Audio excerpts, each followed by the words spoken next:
Bonjour et bienvenue. Je suis Sandrine Planck et vous écoutez Les Nouvelles Filles de la Campagne. 2 fois par mois, je vais à la rencontre de femmes qui, comme moi, ont changé de vie pour tenter l'aventure en ruralité. Ce qu'elles ont en commun ? Elles ont redoublé d'audace. Pourquoi ? Eh bien, en allant vivre à la campagne, et comme si ça n'était pas déjà un sacré défi, elles ont changé de métier, développé une nouvelle activité, un projet, une passion, voire adopté un nouveau mode de vie. Grâce à nos échanges, je vous révèle tout de leur arrivée en ruralité, de leur projet de départ, leur intention, de leur nouvelle vie qui les a transformées, de leur joie et par moments de leurs craintes. Je vous offre des témoignages motivants, rafraîchissants, qui vous feront, je l'espère, sourire, plaisir et peut-être vous donneront envie de sauter le pas ou simplement d'y réfléchir. Maintenant, je vous emmène dans ma campagne. Alors, 1 fois par mois, je pars à la rencontre d'une femme engagée contre les violences intrafamiliales en ruralité. Aujourd'hui, je suis à Vendoire, dans le Périgord vert, tout près de chez moi, pour rencontrer Marion Lafaille. Ensemble, nous allons parler de ruralité, de ses atouts, de ses difficultés, mais aussi du rôle de Marion au cœur de son village, de son engagement pour le dispositif Air en Dordogne. Et puis, cerise sur le gâteau, Marion est aussi chef d'entreprise. Alors, je compte bien lui demander ses secrets pour réussir à combiner tout ça. Bonjour Marion. Bonjour Sandrine. Est-ce que c'est juste ce que je viens de dire ou des bêtises ? C'est tout juste. Non, un bon résumé. Alors, pour développer, je pense que ce qui serait bien, c'est que tu te présentes. Donc, Marion Lafaille, j'ai 49 ans. Je suis née à Bergerac, donc en Dordogne. J'ai grandi en Charente, mais limite Dordogne, à Palluau. J'ai étudié à Angoulême, puis Bordeaux. J'ai commencé à travailler à Bordeaux. Je suis devenue comptable dans un cabinet. Et puis, les choses de la vie voulaient que j'aille me promener à Paris, que je grandisse et que je voie la capitale. Ah ouais, t'es une globe-trotter en fait. Oh, ouais, sur 5-6 ans. Un petit peu quand même. Ouais, mais bon. Ça a été très rapide à Paris, puisque dans l'entreprise familiale, un comptable est parti et mon cousin m'a demandé de revenir. Donc j'ai dit, allez, à 28 ans, je suis revenue. En me disant, mais je resterai jamais. Et je suis restée. Voilà, comment je peux me présenter. Donc, et puis après, j'ai rencontré mon mari. Mari des enfants, des animaux. Ah ouais, mais j'ai rencontré mon mari en Charente-Maritime quand même. Donc, on a commencé notre vie, on a fait des enfants, tout en étant séparés. Je vivais ici, lui là-bas. On a fait 2 filles, on s'est mariés, puis il est venu me rejoindre. Voilà comment ça s'est passé. C'est étrange. Mais c'est ce qu'ont fait mes parents, en fait. J'ai juste reproduit. Mais quand tu dis en Charente, ça veut dire qu'il était très loin ? Charente-Maritime, sur l'île d'Oléron. Ah oui ! 160 km, 140 km, 150 km, on va dire. C'est surprenant, mais c'est bien, ça se passe bien. Hein. Et là, il y est ou pas ? Non, ça va faire 12 ans qu'il est venu habiter avec moi, maintenant. Ah, ça fait que 12 ans ? Oui, ça fait 20 ans qu'on est ensemble et ça fait 12 ans qu'il est venu ici, habiter au Moulin. Mais en vrai, c'est le bon plan quand même. Peut-être de vivre... C'est pas mal. Mais ça, faut pas le dire. Mais après, je suis très, très heureuse. Maintenant, aussi. Faut le dire parce que s'il écoute le podcast, je voudrais pas avoir des soucis quand même. Non, je suis très heureuse qu'il m'ait rejoint. Marion, donc tu es entrepreneuse. Alors, j'ai regardé, tiens, je vais dire entrepreneuse ou entrepreneur. Ça sonne comment ? Ça sonne mieux ? Moi, aux oreilles, je trouve toujours que c'est toujours mieux. Chef d'entreprise, comme ça, il y a pas de, on se pose pas de questions. Moi, je disais toujours entrepreneur et j'ai regardé ce matin. Officiellement, c'est plutôt entrepreneuse. Je sais pas, il y a un truc qui me chiffonne dans entrepreneuse. Ça fait bizarre. Entraîneuse, je sais pas, il y a un truc qui me chiffonne. Non, mais chef d'entreprise. Tu es chef d'entreprise, élu local. Exactement. Fille du territoire. Ah, carrément. Ah, pourquoi tu dis ah, carrément ? Là, tu l'as dit avec beaucoup de conviction. Parce que... Parce que t'es contente, t'es fière. En fait, oui. Maintenant, oui. Mais il a fallu attendre peut-être 30 ans pour que je sois fière de vivre en Dordogne. Jamais j'aurais pensé vivre à la campagne avant. Donc, c'est drôle. Mais parce que effectivement, tu es partie et tu as dit que tu ne pensais pas revenir. Je suis revenue en me disant que je repartirais. Et en fait, je suis restée. Pourquoi quand on est une petite fille, alors je suis désolée, voilà, ça y est, tu vois, je t'avais dit que j'allais déjà partir à droite, à gauche, mais c'est tellement intéressant. Je trouve ça intéressant. Pourquoi quand on est une petite fille née en ruralité, c'est quoi le problème ? Il y a une espèce de honte ? C'est quoi le truc ? Non. C'est quoi alors ? C'est qu'on a envie de voir plein de choses que forcément à la campagne, on n'a pas forcément à disposition. On a l'espace, on a la nature, on a tout ça, mais en fait, on nous montre plein d'autres choses à la télé, À la radio, on entend. Et en fait, on n'a qu'une envie, c'est d'aller les découvrir. Donc, pour pouvoir aller tout au cinéma. simplement alors. Ah ouais. Ouais. Découvrir la ville, les musées, le cinéma, les sorties, enfin voilà. Et c'est ce que je dis à mes filles d'ailleurs. Oui, j'allais te demander bonne transition, merci de les faire. Moi, je sais que mes enfants repartiront à la ville, puisqu'ils sont nés à la ville, ils repartiront à la ville. Toi, tes enfants, elles vont partir à la ville? Clairement. Tes filles? Deux filles. Ouais. 15 ans et 17 ans. Oui. Donc la première est interne à Nontron, petite ville. Elsa rentre à l'internat. Elle a choisi d'aller à l'internat. Elle est également, mais sur Angoulême plutôt. C'est un choix de leur part d'être interne, de quitter la campagne. Et je leur dis, mais il n'y a pas de souci. C'est un chemin à faire pour peut-être apprécier de revenir aussi derrière. Oui, certainement même. C'est de découvrir un petit peu tout ce qui se passe, parce que la vie en ville, c'est plein de folie. Oui, elle a plein de qualités. Il n'y a pas l'éloge de la campagne et le procès de la ville. Clairement. Et quand on a 20 ans, jusqu'à 30 ans, je pense qu'on peut se faire plein de choses. Enfin, on peut s'éclater, vraiment, dans tous les domaines. Donc, oui, moi, je leur souhaite. Et peut-être, je leur souhaite aussi qu'elles rentrent, qu'elles reviennent, si elles le souhaitent. Alors, l'engouement que tu as eu, c'est quand je t'ai dit fille du territoire, c'est ça? Parce que là, maintenant... Parce que maintenant, je suis ancrée vraiment, je crois. Ma position maintenant, puisque je suis plus simplement comptable de mon entreprise, dans laquelle je n'aurais jamais dû rester, je suis devenue chef d'entreprise. Donc, je manage vraiment une équipe de 30 personnes. J'ai un relationnel avec eux. C'est une entreprise familiale. Je suis la grande maman de tout mon petit personnel. On le gère comme ça. Donc ça me plaît. Les choses ont fait que le précédent maire de la commune est venu me chercher et m'a proposé... Tu es maire de énormément de monde, toi, entre maman de 30 personnes dans ton entreprise, maman de 2 filles à la maison, maman d'un village. Je le vois pas comme ça. Peut-être pas maman, mais en tout cas, t'es mère. Mais je suis mère d'un village. M-A-I-R-E. Ouais. Et je suis chef d'entreprise d'un village. Ah oui, d'accord. On peut dire ça quand même. Dans une des questions que tu m'as posées pour préparer, c'est quel est mon rôle au sein de la commune? En fait, moi, je vois cette fonction-là comme dans mon entreprise. C'est-à-dire, on doit gérer notre commune. On a des salariés, un peu moins. Et puis, on a plein de choses qui grouillent autour. Ce sont nos habitants. Et il faut que tout se passe bien. Et il faut que nos habitants soient heureux. Il faut que... Tu fais du management? Si on veut. Plus tu recueilles les animaux... Et je recueille des animaux. Et dans toutes tes fonctions, tu es aussi donc référente pour le programme R sur les départements de la Dordogne. Oui, tout à fait. Ça veut dire que tu es un peu la boss des référentes de la Dordogne. C'est moi qui suis en lien aujourd'hui avec la déléguée aux droits des femmes de Dordogne, la préfète, les gendarmes. C'est moi qui chapeaute ça. Je suis seule en Dordogne pour faire ça. C'est une belle fonction que je ne pensais pas. Sachant que le territoire est vaste. C'est marrant parce que j'avais noté, je m'attendais pas à, quand j'ai écrit fille du territoire que tu autant d'enthousiasme. Ouais, c'est vrai. Et j'avais écrit Marion, qu'est-ce qui t'a donné envie de rester, de revenir en ruralité? Le hasard. Alors l'histoire de la compta là. Ah bah oui, le hasard, clairement. Si le comptable n'était pas parti, je serais certainement pas revenue. C'est pour ça que je dis il y a beaucoup de hasard, mais il n'y a pas de hasard pour rien en fait. Au départ, tu t'es dit, je vais revenir pour le remplacer, juste faire le tampon pendant un moment, le temps qu'il trouve quelqu'un. C'est ça. Et alors, pourquoi finalement, pourquoi tu restes? Parce que je me suis pris au jeu de sortir une entreprise de difficultés, de jouer un rôle au milieu d'autres personnes. Voilà. Et puis, j'ai rencontré mon mari 1 an après. D'accord. En fait, donc, la compta, l'amour, les enfants, le mariage. Je pensais que tu m'aurais dit pour la beauté du paysage, le territoire, les habitants. Parce qu'il fait bon vivre. Mais parce qu'il fait bon vivre aussi. Mais en fait, voilà, oui, c'est ça, le hasard. Bon, des choses très pragmatiques quand même. Clairement, ouais. Et en même temps, ça te faisait pas peur? Tu te disais, oh là là, revenir en campagne. Oh bah si, quand je suis revenue, je suis pas revenue ici à Vendoire. Je suis revenue en ville, à Ribérac. C'est la ville, Ribérac? Je connais pas encore. Oui, c'est notre ville-centre de la communauté de communes. D'accord. Combien d'habitants? 3500. Ça doit être juste... comme Thiviers par chez moi. Petite... oui, il y a la trésorerie, il y a un petit reste de trésorerie. Non, oui, c'est là où il y a les magasins, les quelques magasins. C'est là où il y a des magasins. C'est le repère, c'est là où il y a les magasins. Ouais, le lycée. Donc oui, je me suis dit non, d'abord la ville. Et puis en fait, j'ai mis 1 an pour arriver ici au Moulin, où il y avait rien. Donc quand tu dis le Moulin, c'est ton habitation. Oui, c'est ça.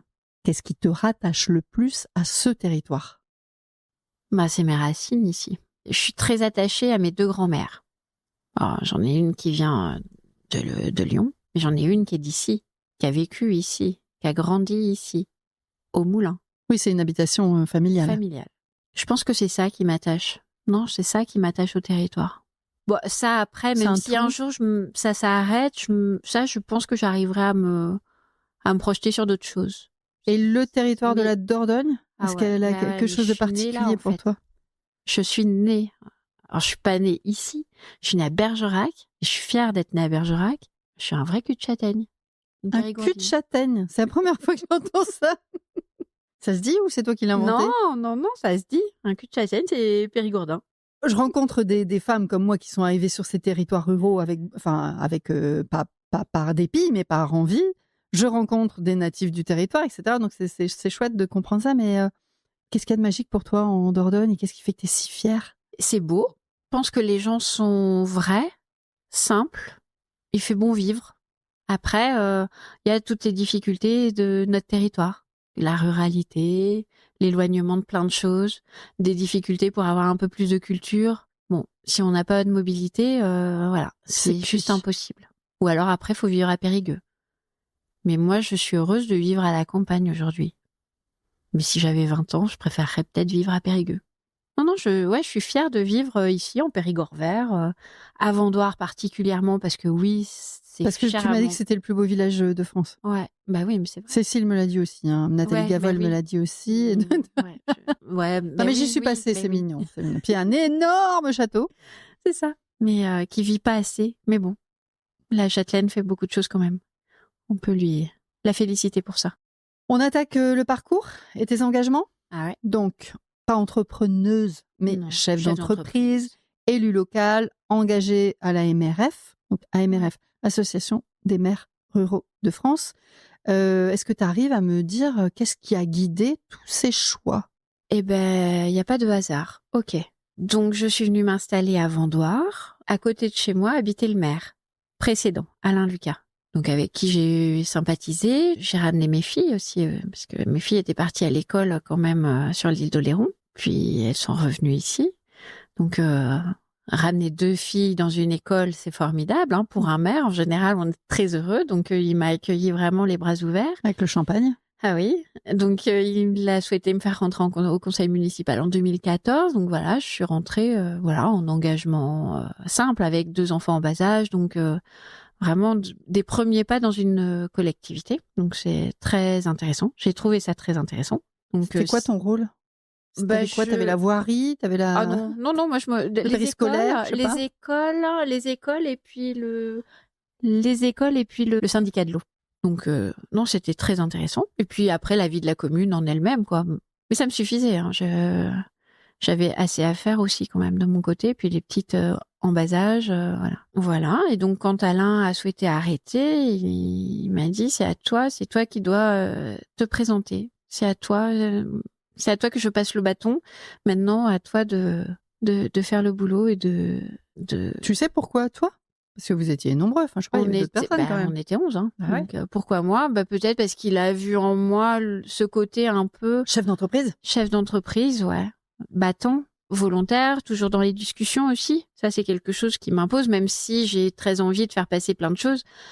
Mais il faut qu'on discute, en fait. Et ça me plaisait beaucoup. Donc voilà. Donc ça c'est venu naturellement. Les élections ont fait que j'ai été élue. Bingo, j'ai gagné le cocotier. Donc j'ai pris la mission à bras-le-corps, pas de souci, avec une super équipe. Ça fait combien de temps là? Ça fait 5 ans. Ça a été difficile. Le 2020, Covid, des prises de fonction un peu bizarres, mais j'ai eu la chance d'avoir le maire précédent qui m'a toujours épaulée en fait. Accompagnée. Ouais. Alors que dans certaines communes, ça n'a pas été comme ça en fait. Quand il y a eu des départs ou des batailles de sièges, c'est plus compliqué. Mais moi, j'ai eu cette chance-là, donc c'est vraiment passé naturellement. Donc voilà, après. Et après l'engagement. Alors AMRF, déjà tu connaissais la AMRF? Je connaissais parce que moi quand je suis arrivée, du coup, alors les abonnements, qu'est-ce qu'on renouvelle? C'est parti. Oui. Donc la secrétaire me dit bon il y a ça, ok, l'Union des maires, ok, l'AMRF, oui, c'est deux syndicats, on va dire, qui sont là pour nous apporter de l'information. Bien sûr. Moi je les trouve hyper complémentaires. J'aime beaucoup la façon dont est construit les propositions d'information de la MRF, et en même temps j'aime beaucoup les formations qui sont proposées nous sur la Dordogne avec l'Union des maires. Donc je connais pas l'Union des maires. C'est le syndicat un peu plus grand pour toutes les communes, mais toujours sur la ruralité, hein. C'est l'AMF. Ah oui, c'est l'AMF, c'est ça. Ah oui, d'accord, c'est l'AMF. Ok. Et donc c'est très complémentaire. Donc voilà, moi j'ai suivi j'ai suivi ces informations. Et tu as renouvelé l'abonnement? J'ai renouvelé l'abonnement parce que voilà, c'était reparti. Et puis un peu par hasard, mais comme je dis, il n'y a jamais de hasard. Je vais le dire 3 fois au moins. Ce sera peut-être le titre de ton podcast.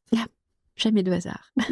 Lise Dumer, la chef de projet, la chargée de projet R, qui travaillait avec Dominique Chapuis, envoie un message en reproposant en fait aux élus des départements la possibilité de mettre en place le réseau R sur leur commune. Violences intrafamiliales.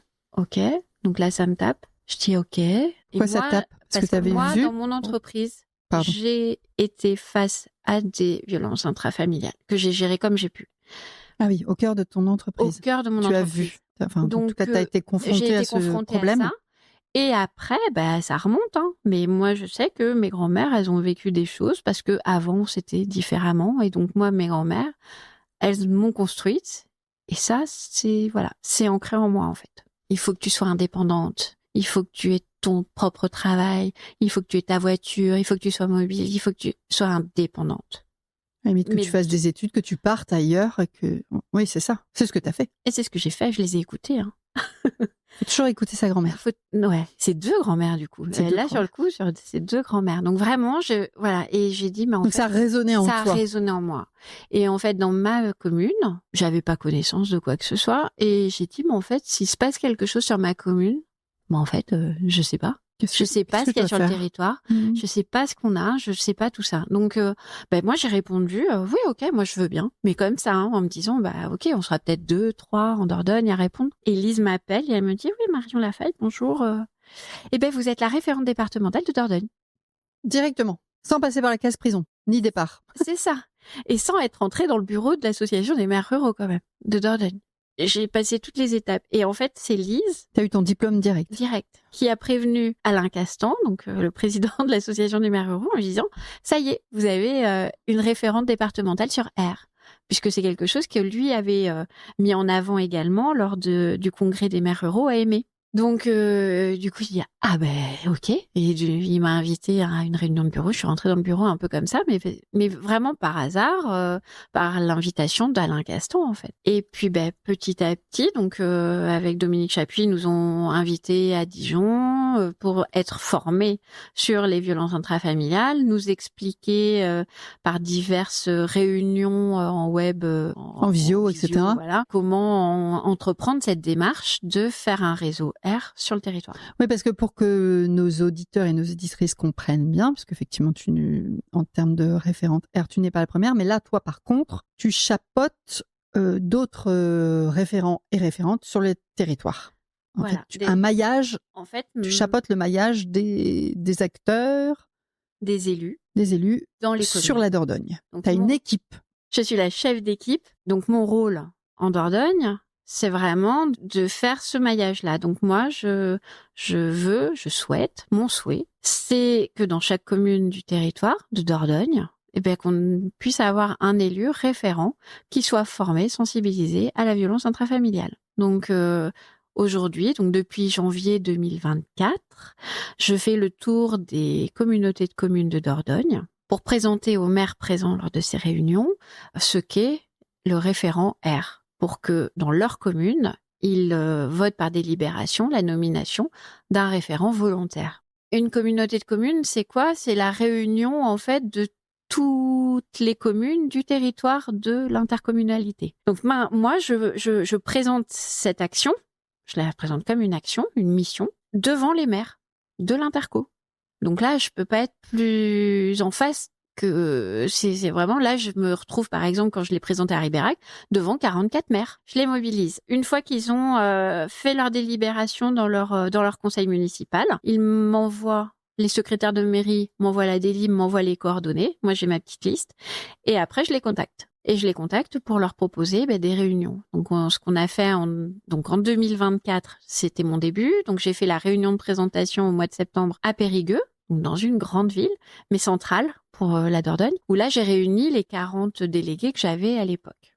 Une fois que tu as des référents ou des référentes, parce qu'on peut avoir des hommes aussi, oui, bien sûr, carrément. Moi, je vais dire que j'ai 20% d'hommes. Après, là, toi, ton rôle, c'est de continuer à les former, à les accompagner, à les guider. Oui. Pour travailler sur leur territoire. C'est ça. En fait, on fait donc là, on a fait un premier atelier en début d'année sur la définition en fait de la violence intrafamiliale. Donc on faisait un jeu de rôle avec des élus qui se retrouvent face à des victimes et comment on réagit. Comment on va se comporter. On avait 2 jeux de rôle bien distincts et ça a été très apprécié en fait par les référents parce que on avait des référents élus et des secrétaires. Oui, parce que les secrétaires, elles sont aussi aux premières loges de. Enfin voilà, on ouvre la porte, c'est d'abord la secrétaire et après on peut avoir l'élu. Premier atelier, c'était la définition de la violence intrafamiliale, donc ça c'était en février et mars. On fait un deuxième atelier, donc mon deuxième atelier, ça se fera en fin d'année sur Bergerac et Périgueux. Une réunion de présentation de la justice. Donc là, avec les procureurs, où les procureurs, pendant 2h30, vont expliquer en fait leur système qui a ses limites et qui a son propre, son fonctionnement et qu'il faut intégrer pour pouvoir apporter le maximum d'informations quand on veut faire un signalement et savoir exactement ce qu'il faut y mettre pour pouvoir être le plus précis et enclencher quelque chose. Parce que si on fait juste un signalement en disant j'ai vu ça, ça sert pas à grand chose. En fait, il faut vraiment préciser tout ça. Donc voilà, c'est vraiment une réunion de formation-information. Donc toi, tu vas chercher aussi à chaque fois des partenaires, des acteurs sur le sujet pour nourrir aussi les référents et les référentes de territoire. Je suis très aidée par la déléguée aux droits des femmes, Valérie Depeau, en Dordogne, hyper active. C'est une personne ressource. Moi, ça fait partie des très belles rencontres que j'ai fait dans cette mission. Tu peux répéter son nom ? Valérie Depeau. Sonia Volk, chef de gendarmerie, adjudant-chef de gendarmerie de Périgueux, qui, elle, est vraiment spécialisée dans la violence intrafamiliale. Elle gère son équipe de 4 gendarmes pour aussi prendre en charge, faire de la formation.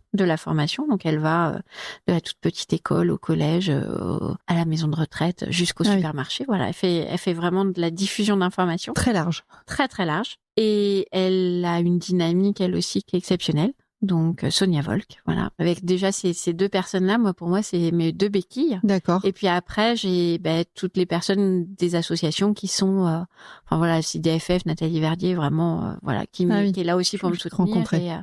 Et donc ensemble, ça nous permet d'avancer sur des propositions pour nos élus pour qu'ils puissent avoir des cartes en main en cas de difficulté. Hormis le fait que tu aies eu un cas de violence intrafamiliale dans ton entreprise, et hormis le fait que tes grands-mères t'ont inculqué une manière de réfléchir, des valeurs, etc., de la dépendance patati patata, est-ce que tu savais qu'il y avait autant de violences intrafamiliales en ruralité ? Toi, tu es née ici, tu as vécu quand même longtemps. Est-ce que tu avais connaissance ? Parce que les chiffres, c'est 47% de violences intrafamiliales ont lieu en ruralité, sachant qu'on est 33% à y vivre. Non, c'est énorme. Et aujourd'hui, on sait que 80% en fait des affaires de gendarmerie, c'est de la violence intrafamiliale. Donc voilà. Oui, comme on disait aussi, les affaires de procureurs, elles traitent que ça. C'est ça. Donc non, j'imaginais pas ça en fait. Et en discutant, en rencontrant des victimes, des personnes engagées également qui ont été victimes, ça touche tous les milieux, tous les milieux. Il n'y a pas de milieu spécifique, générationnel. On se dit waouh. Enfin voilà. On répète. Ah oui, tu veux dire que ça se répète ? Ça se répète. Voilà. Et quelle honte. Donc aujourd'hui, la parole se libère, mais quelle honte. Les victimes, elles ont honte. En fait, elles sont coupables. Elles sont la cause. Elles sont... Et ça, jamais j'aurais imaginé ça, en fait. Qu'elles portent ce poids-là. Donc, ça vraiment, je les porte. Ça m'a attaqué de plein fouet. Et puis voilà, enfin, on peut pas aujourd'hui se dire qu'en 2025, on est à ce stade-là, en fait, de niveau d'insécurité et de non prise en compte d'égalité. Est-ce que ça a changé ton regard sur la ruralité? Un petit peu. Mais peut-être que ça m'a fait m'accrocher encore un peu plus à mon territoire en me disant que non, on a quelque chose à faire ici. Que c'est pas normal. Mais je me dis qu'en ville, c'est peut-être pas mieux, hein. Non, non. Tu vois, le regard sur la ruralité, moi, ça me fait un peu froid dans le dos. Je me suis dit, dis donc, Moi, j'imaginais. comme une espèce de honte aussi. Moi, je me je dis me une espèce de disais honte. qu'en ville, il y avait plus de violence. J'imaginais pas ces chiffres-là. Quand j'ai vu les chiffres de Dordogne, je me suis dit que quand même, on n'était pas. Est-ce qu'on a des chiffres par justement département, région? Ah oui, on en a. Hein. Ah ouais? Oui. Ah, tu vois, ça, je connais par pas. la Et gendarmerie. alors, on en est à où, nous? 1300 cas en 2024. Mais en pourcentage, ça représente quoi par rapport aux autres? Un département normal. C'est horrible. Oui, c'est ça. On est petit de la norme. Donc c'est moche. Il y a des départements qui sont pires, mais il y en a qui sont un petit peu mieux. Mais on fait partie vraiment de la moyenne. Et c'est ce que j'explique quand on me dit ah non, mais il y en a pas chez nous. Hein. Les gens te disent ça? Ouais. Moi j'ai des élus qui m'ont dit non, meuf, on n'en a pas chez nous. J'ai dit, alors, vu les statistiques, moi je pense que tu as 2 cas dans ta commune. Donc ouais. Tu peux forcément en avoir. Hein. Voilà. Quand on parle de violence intrafamiliale, faut pas oublier que ce n'est pas que les femmes battues. Hein, est-ce que tu peux nous donner ta définition des violences intrafamiliales? La violence intrafamiliale, oui, je peux te donner la définition. La violence intrafamiliale, c'est toute violence envers une personne qui est plus faible, du coup. Donc ça peut être un homme sur une femme sur un homme, des parents sur leurs enfants, des enfants sur leurs parents. Et après, on a aussi cette violence qui vient avec des enfants handicapés par les parents qui s'insinuent, c'est-à-dire que c'était pas quelque chose de latent, mais comme la vieillesse aussi, mais avec la fatigue, avec les années, avec l'impatience, on devient violent sans le vouloir vraiment, mais on ne supporte plus en fait la difficulté de ses enfants handicapés ou de son conjoint handicapé, de la vieillesse, et on devient violent. Et ça devient de la violence intrafamiliale. Okay.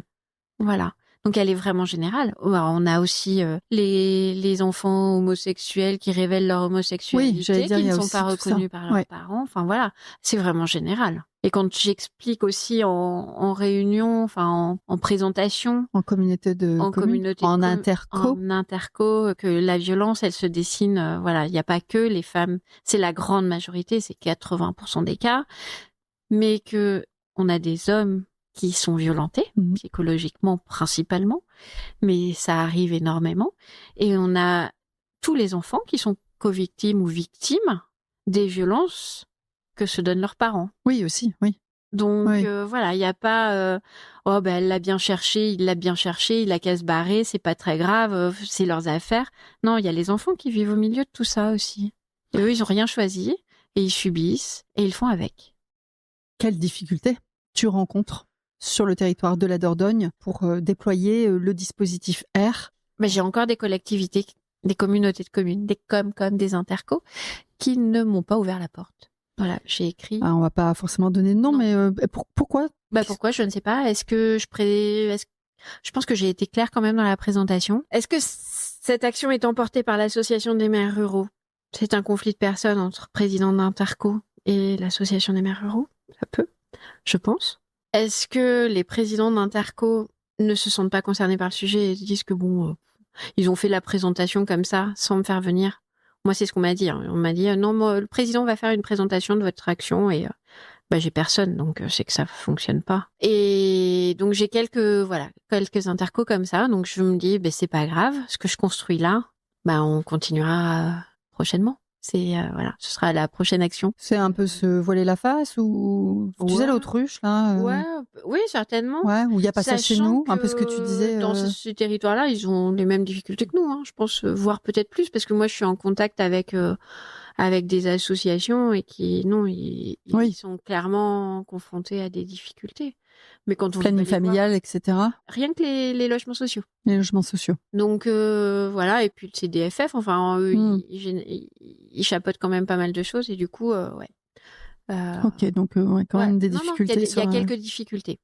Il y a des intercos qui nous accueillent les bras ouverts. Enfin, vraiment, ça a été très, très bien accueilli avec un très bon rebond. Aujourd'hui, si on peut le préciser, en Dordogne, on a 80 communes, plus de 80 communes qui ont un référent, voire 2. Et on a en tout 114 référents communaux sur la Dordogne. C'est très bien. Tu es fière. Je crois. Ouais, je crois. Elle le dit avec du sourire, alors. T'as une disparité entre le nord et le sud du territoire, hein. Ouais. Voilà, ça c'est dit. Ouais. T'as le soutien effectivement t'as 2 femmes qui sont à tes côtés pour te soutenir, ça c'est une chose. Mais est-ce qu'il te semble qu'il y a des choses à mettre en place supplémentaires, là, du soutien supplémentaire pour aller encore plus loin dans l'accompagnement des femmes en ruralité? Pas pour avancer dans l'action de mettre en place des élus dans les communes. Moi, je me dis que ça viendra certainement. Les élections, c'est l'année prochaine.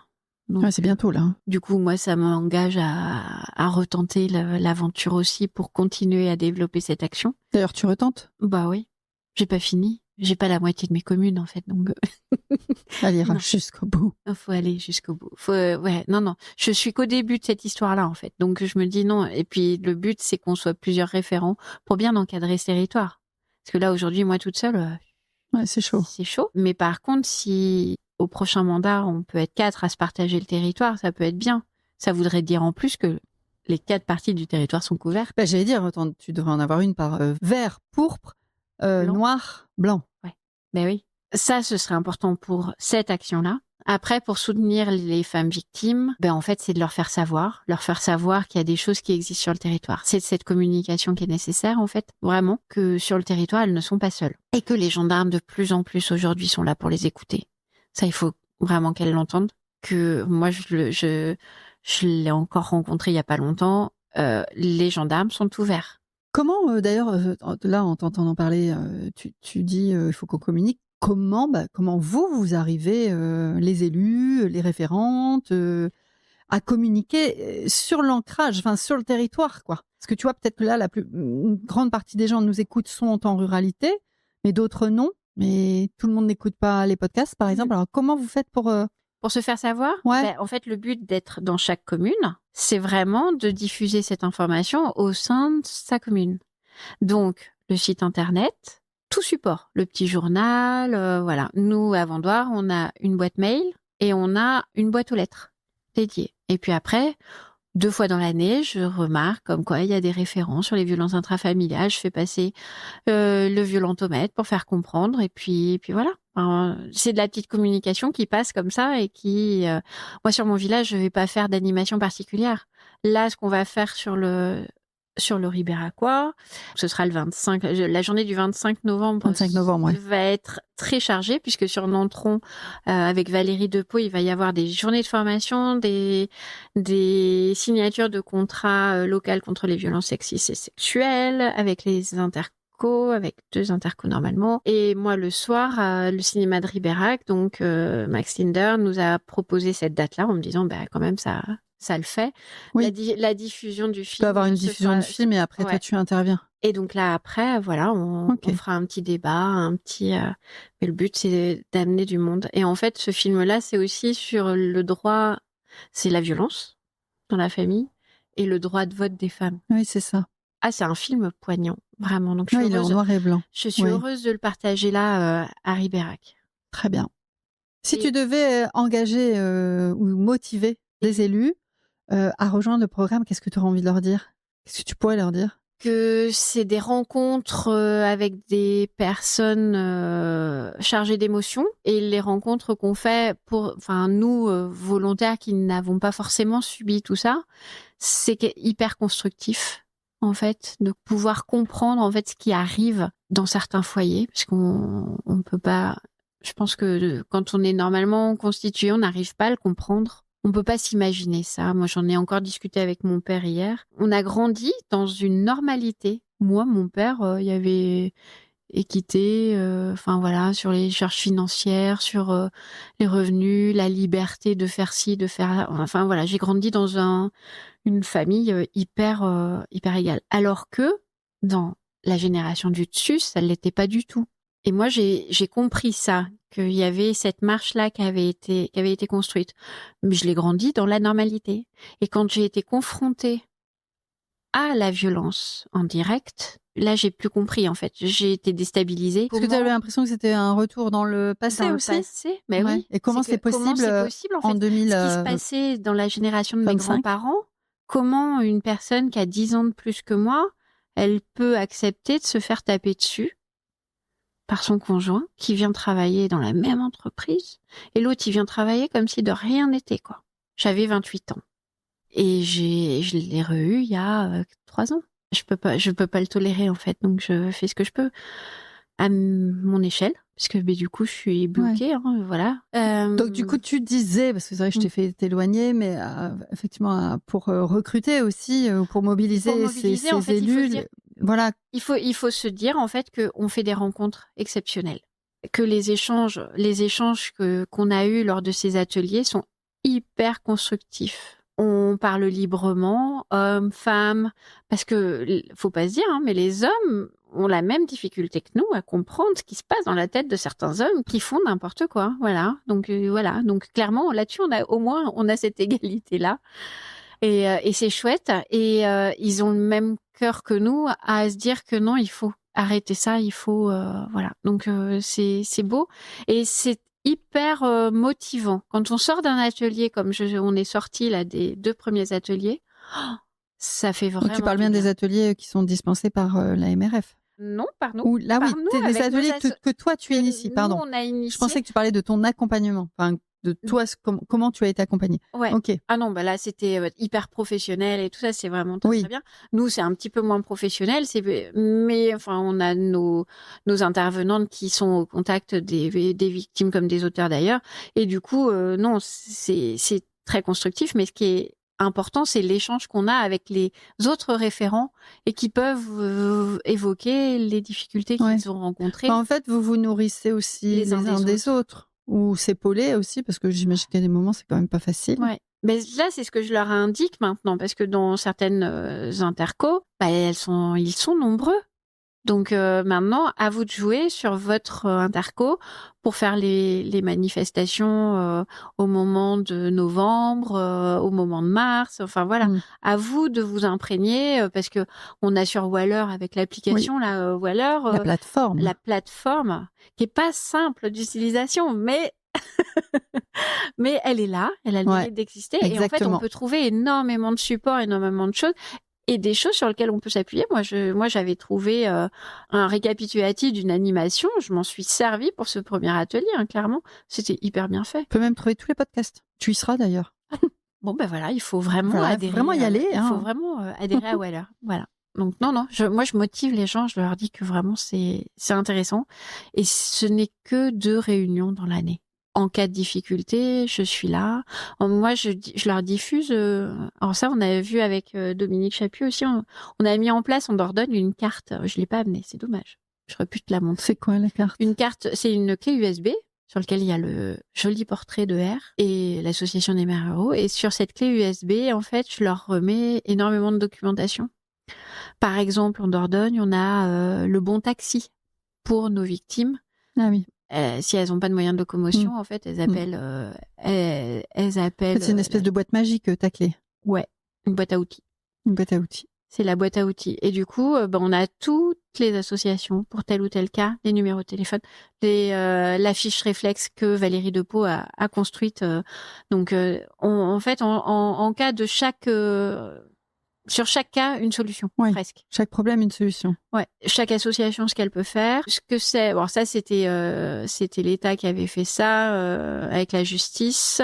Donc la préfecture, les services de la préfecture et de la justice sur vraiment le détail de la violence intrafamiliale, le juridique, tout ce qui pouvait avoir lieu. Il y avait aussi un livre que Valérie Depeau, enfin c'est pas un livre, mais c'est pas un catalogue non plus. Un livret une plutôt. Revue, oui, voilà, sur les conséquences sur les enfants, des enfants victimes, co-victimes, en fait, du moment où il est dans le ventre jusqu'à ses 18 ans, comment en fait la violence peut impacter en fait sur sa capacité à évoluer, son développement, sur son développement personnel. Donc ça, c'est hyper intéressant. Alors ça c'est voilà, je mets une partie de la doc, mais je peux pas mettre tout le livret, mais si je pouvais scanner 365 pages. Ouais, ça pourrait être bien. Voilà, c'est mais plus voilà, un livre, c'est un livre. Voilà, sur cette clé, moi je diffuse ça et du coup au niveau national, ils sont en train de réfléchir à peut-être dupliquer ça. Ouais, de permettre aux référents d'avoir cette clé parce que alors moi en tant que référente et formée par l'association des maires ruraux, quand je suis partie à Dijon à l'école de gendarmerie, donc sur cette journée, la gendarmerie nous a remis une petite clé. Et moi, c'est mon support en fait. Vraiment, j'ai toute ma vie R sur cette clé. Toute ma vie R. Oui, donc ça pourrait être très bien un modèle, une bonne pratique à reproduire. C'est-à-dire que le référent, après, il a sa clé. Et en fait, s'il récupère des informations, paf, il peut mettre ça sur sa clé. Et puis, il se dit, si j'ai un souci, paf, j'ai ma clé. En fait, on ne sait jamais où sont ses affaires. Mais là, au moins, c'est clair. Voilà, donc ça, c'est pas mal. C'est une astuce, c'est une bonne pratique, on va dire. Alors, Marion, écoute, on va peut-être repasser un petit peu sur la partie, effectivement, femmes, ruralité. Quelle réussite locale te rend fière aujourd'hui? Donc là, en tant que chef d'entreprise, en tant que mère de ton village. Quand je dis mère de ton village, je vois, tu sais, la scène avec Astérix Obélix. Chef de ton village aussi. Qu'est-ce qui te rend la plus fière dans tous tes engagements en ruralité? En fait, c'est ce qui me rend le plus fière, c'est d'avoir dans la collectivité, dans l'entreprise familiale, réussi à faire perdurer, progresser une entreprise, voilà, dans un secteur en particulier, de faire vivre 30 familles sur ce territoire. Dans ma collectivité, c'est le savoir vivre ensemble, c'est-à-dire que générationnel, essayer de voir les jeunes, les moins jeunes, d'essayer de faire communiquer tout le monde. C'est pas facile, parce que nos personnes âgées, quand elles restent chez elles, elles sont quand même hyper isolées. Alors donc d'essayer de faire des choses. Moi, on a mis en place un nouveau comité des fêtes avec des Normands qui sont arrivés là par hasard. Des Normands. C'est une expression ou c'est vraiment des Normands? C'est vraiment des Normands qui ont acheté le camping de Vendoire et des jeunes trentenaires, quarantenaires. Je fais une aparté, mais tu as beaucoup de néo-ruraux comme moi. Enfin, on appelle ça des néo-ruraux, c'est pas toujours. Qui viennent, qui sont installés là ou... Pas tant. Non, pas tant. Mais là, clairement, pour une entreprise, c'est une entreprise économique. Bien sûr. Ils s'occupent du loisir, mais non, c'est un jeune couple hyper dynamique avec 2 enfants. Quand ils sont arrivés, clairement, j'étais triste de perdre les précédents. Ouais. Parce que c'était mon premier adjoint, c'était une très très bonne amie avec qui je faisais du yoga et tout, que j'ai rencontré avec le mandat. C'est bien aussi de ramener de la nouveauté, d'avoir un autre regard peut-être. Mais clairement, ouais. Clairement. Et puis ils sont hyper joyeux, hyper festifs, donc c'est hyper, c'est très revigorant.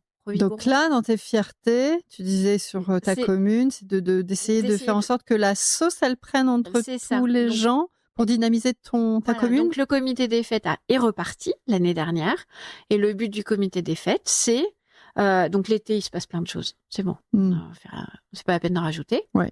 Mais par contre, dans l'année... à partir d'octobre jusqu'à avril, tout à fait. Et là, on fait Halloween, l'apéro d'Halloween, le repas. À Noël, l'apéro de Noël. Le repas des voisins au mois de février, parce que c'est décalé, mais c'est très bien. Et l'année dernière... La chasse aux œufs avec Pâques? On le fait aux tourbières. Alors, chasse au trésor, donc sur terre ou sur les tourbières. D'accord. Avec des canoës. Donc, c'était super. La dernière activité, moi, j'ai trouvé ça top. Donc, voilà. Et le but, c'est vraiment... là, c'est pour le village. Ça peut être ouvert aux gens extérieurs, mais là, c'est vraiment pour réunir nos locaux. D'accord. Voilà. Donc, fierté, tu as parlé de l'entreprise. Là, tu as parlé des habitants. De réunir, en fait, tous nos habitants. Tu as le droit à une 3e fierté, si tu veux. Ouais, j'en ai 3-4. Du coup, là, je vois mon père est très fier, je pense. Ce que j'avais écrit, je dis la fierté discrète de mon père. Il dit rien, il est taiseux, mais je sens que ce que je fais, ça lui plaît. Parce que quand j'ai pris la direction de l'entreprise, il me dit oh là là, oh là là là là là là. Ça va être dur. Quand j'ai pris ma fonction de mère, elle dit oh non, c'est pas possible, t'as pas fait ça, parce que son frère a été maire Il était chef d'entreprise et il a été maire. Et en fait, je suis la lignée de mon oncle. Il me dit, non, mais c'est pas possible. Ça va être dur. Ça va être dur, ma fille. Ça va être dur. Et là, quand j'ai pris ce rôle de R, en fait, je pense qu'il est hyper fier de ça. Donc ça, voilà. Ça te rend fier qu'il soit fier. Fier que, voilà, je le satisfasse sur ce point-là. Et je me dis que mes 2 grands-mères et ma mère, puisque ma mère est décédée, doivent être drôlement fiers de moi. Sur ce point-là. Parce que vraiment, de vouloir travailler à l'égalité, à la défense des droits des femmes, des enfants, mais surtout de l'égalité, ouais, je crois que ce qu'elles m'ont inculqué quand j'ai grandi, ça a fonctionné. Voilà, ouais, la petite graine a bien poussé, je pense. Ça, c'est ma petite dernière fierté. Je pense que là-haut... C'est une belle, grosse dernière fierté. Nos dernières questions, j'ai envie de te demander si tu avais une baguette magique pour ton territoire. Alors, est-ce que c'est pour ta commune? Est-ce que c'est pour notre Périgord vert? Est-ce que c'est pour la Dordogne? Je sais pas, tu choisis. Qu'est-ce que tu aimerais changer en priorité? Si j'avais une baguette magique, j'aimerais bien que sur notre Périgord vert, Vendoire, bon ok, mais même sur le Ribéracois, sur le Périgord vert, qu'on puisse développer un petit peu plus d'activités économiques, qu'on puisse avoir un peu plus de jeunesse qui puisse venir s'installer. Aujourd'hui, en fait, on n'a pas de maison à louer. On a très peu de terrain constructible. Et en fait, on voit nos écoles se fermer les unes après les autres parce qu'on a de moins en moins d'enfants. Donc, voilà, hein, on va pas maintenir des écoles s'il n'y a pas d'enfants. Mais moi, ce que j'aimerais, c'est vraiment qu'on arrive à créer une dynamique économique qui permette que la Dordogne, c'est un très beau département, mais qu'on n'y vienne pas quand on a 60 ans, en fait. Qu'on commence à y venir quand on a 30 ou 40 ans. Qu'on arrive à le faire vivre un petit peu économiquement. Tu vois une différence avec le Périgord noir, parce que moi je suis toujours en colère justement là-dessus, mais le Périgord noir bénéficie d'un gros tourisme de masse l'été, donc d'un point de vue économique, on joue pas dans la même cour. Mais le restant de l'année, je sais pas trop. Je pense que c'est ils ont des entreprises. Ils ont pas mal d'entreprises. Même en agroalimentaire, ils ont quand même quelques belles conserveries. Il y a pas mal d'élevage. Mais alors, toi qui connais très bien le territoire, l'histoire, pourquoi une si grande disparité? Et aussi, pourquoi il y a des territoires ruraux qui arrivent effectivement à sortir leur épingle du jeu, qui font venir des jeunes, l'attractivité d'un territoire. Et pourquoi ici ça marche pas? Ouais, pourquoi? Tu sais? Non, il y a la même chose en Charente. Hein.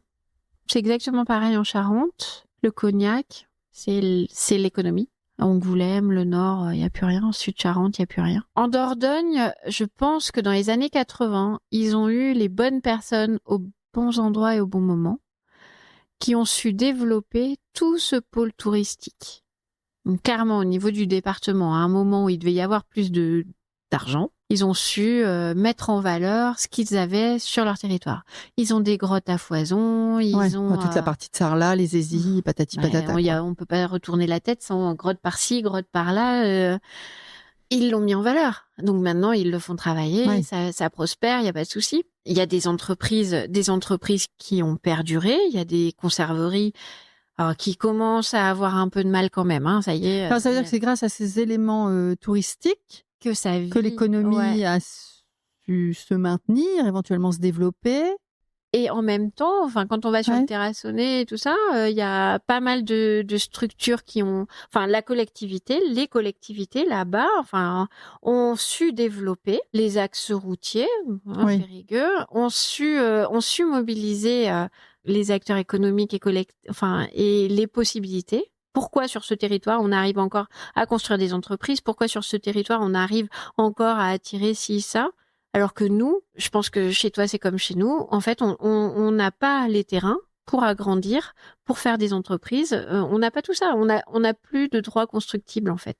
Plus de droits constructibles, parce que des terrains, tu as l'impression d'en avoir partout quand même. Ah bah oui, mais non, c'est le monde agricole. Nous, on doit restituer ce que les grandes villes prennent en fait, le zéro artificialisation des sols. Donc clairement, pour pouvoir développer Périgueux, Angoulême, Bordeaux, Eh ben, en fait, nous, on nous impose de ne pas construire. Hein. Donc, si d'autres comme ont réussi à développer leur situation géographique, enfin leur lieu, bon, ben, c'est à leur avantage, tant mieux pour eux, je suis contente pour eux. Mais nous, il faudrait qu'on arrive à faire la même chose et qu'on arrête de nous dire, ah ben non, de toute façon, vous pouvez pas construire, il n'y a pas de terrain constructible, on peut pas faire de zone d'activité, c'est terminé. Nous, sur le Ribéracois, ça devient compliqué. Et les axes... Les axes routiers, routiers, ce qui traverse ici, c'est Périgueux, Angoulême. Ribérac, on en est un petit peu loin. Hein. On a encore 25-30 kilomètres pour réunir cet axe-là. Tu vois, je me disais, oui, les entreprises n'ont peut-être, au-delà de ce que tu viens de m'expliquer, mais n'ont peut-être pas forcément envie de s'installer aussi sur ces territoires, parce que c'est quand même compliqué d'y accéder, patati patata. On n'a pas tout ce qui est nécessaire à une entreprise. Déjà, on n'a pas la main-d'œuvre, on n'a pas les logements disponibles pour faire venir de la main-d'œuvre, et après, il nous faut des axes routiers. La nationale 10, la 89, voilà, on est loin de tout ça. Clairement, comment une entreprise peut venir s'installer ici Toi qui as une entreprise, tu sais de quoi tu parles. Clairement. Si je devais monter mon entreprise aujourd'hui ailleurs, alors l'eau, l'électricité, l'assainissement, c'est des trucs, les autorisations d'État, puisque c'est des activités bien spécifiques. Là, j'ai l'impression qu'on cumule plusieurs handicaps. Oui. Mais il faut avoir une volonté politique à développer tout ça. Moi, je dis que l'Interco doit être un facilitateur pour nos communes. Et après, de l'Interco, l'échange avec le département et nos hommes politiques, en fait. Et c'est vraiment ce cheminement. Moi, on dit la commune, le département, ok. Après, nous, la commune, on n'est rien. On n'est plus rien. Oui, bien sûr. J'ai une secrétaire qui est là 2 jours par semaine. Puis moi, de toute façon, j'ai une entreprise. On avait un super projet. Les associations l'ont cassé, nickel, c'était parfait. Donc, on avait, nous, un projet de piste de roulage. Donc, c'était le circuit automobile. Non, c'était pas un circuit automobile, c'était une piste de roulage qui permettait à des voitures de rouler, à des particuliers qui voulaient aller s'amuser de rouler. Mais on aurait pu faire rouler des vélos, des rollers, faire des cours sur 3 kilomètres, de faire des cours pour apprendre à faire du vélo, pour faire des choses ludiques.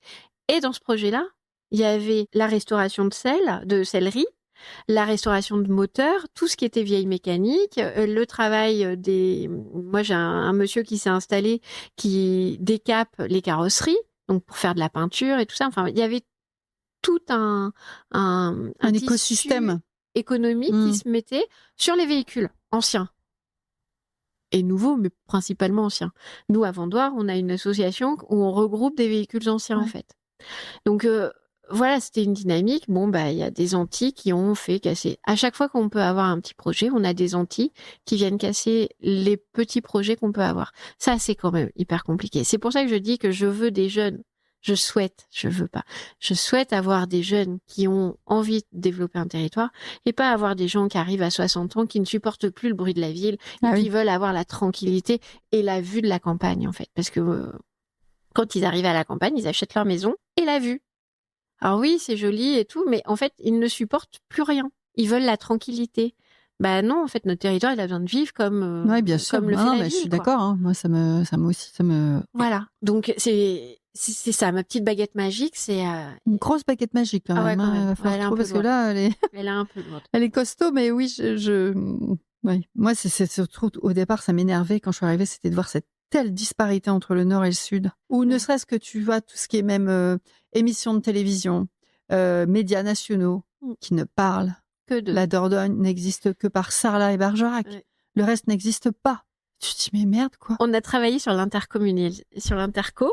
On a travaillé sur le développement du Périgord ribéracois au niveau du tourisme.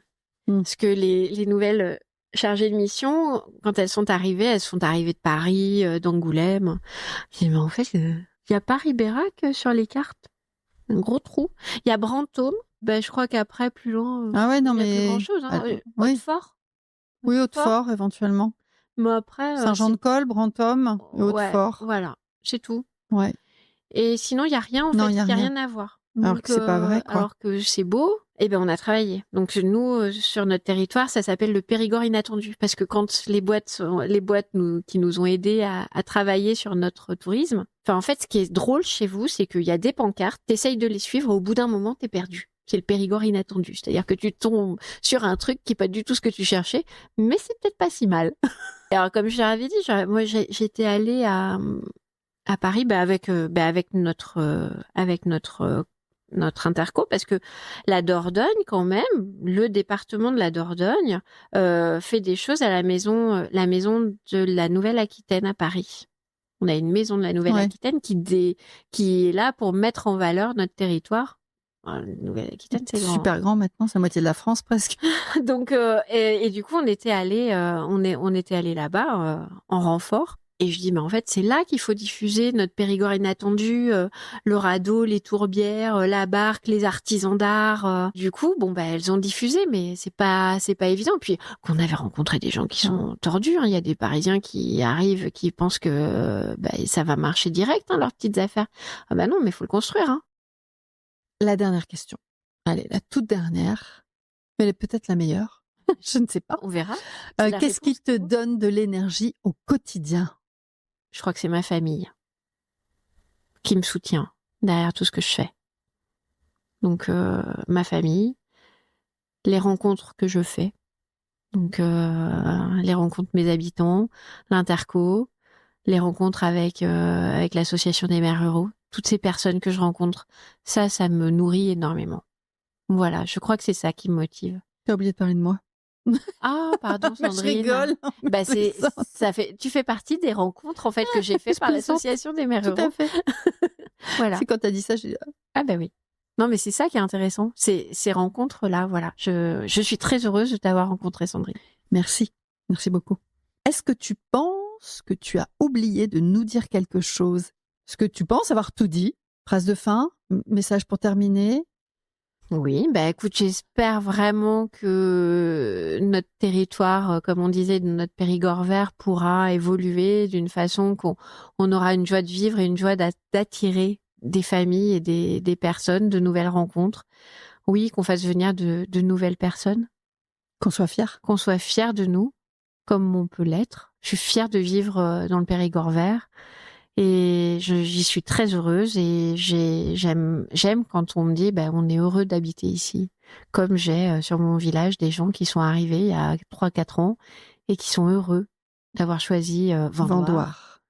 Le plus beau village de Dordogne. Le plus beau village. De France ou de Dordogne ? Je reste modeste, mais je pense qu'on pourrait peut-être aller sur la France aussi. Ouais. La Nouvelle-Aquitaine alors ? Bon d'accord, allez, la Nouvelle-Aquitaine, on va rester...